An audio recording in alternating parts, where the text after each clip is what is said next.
itu Nabi Sulaiman itu kayanya luar biasa.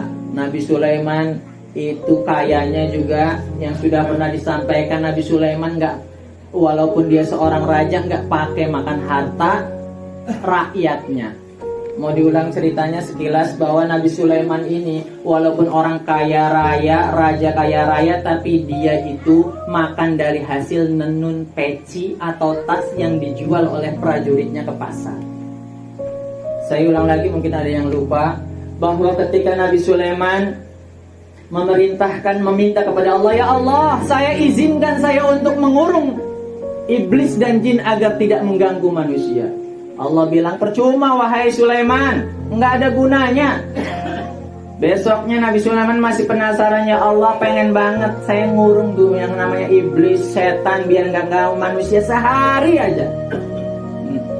Kemudian Allah bilang, percuma wahai Sulaiman, kau meminta hal yang tidak ada gunanya.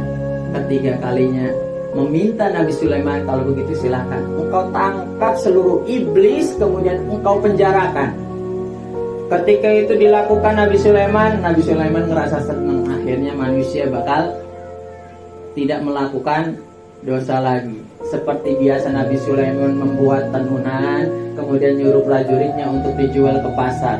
Sepanjang pasar dia tidak nemu satu orang pun. Loh, kok sepi banget.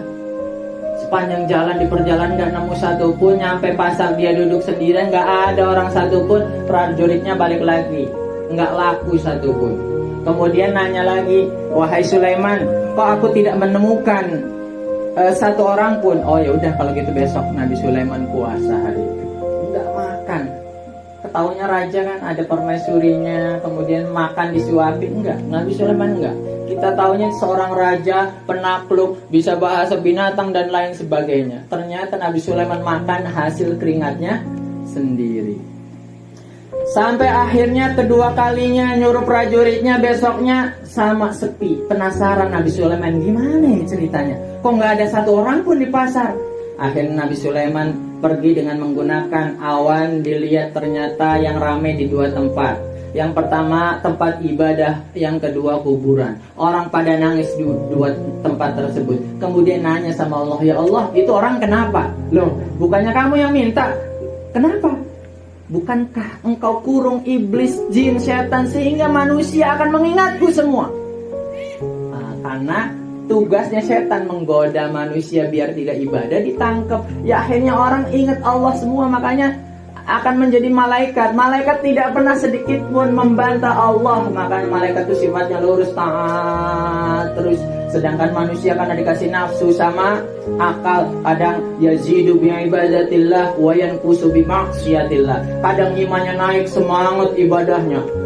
Jangan sampai imannya turun, yang zikiran bulanan aja lemes, lagi nggak pengen, lagi sakit hati, apalagi sakit hati.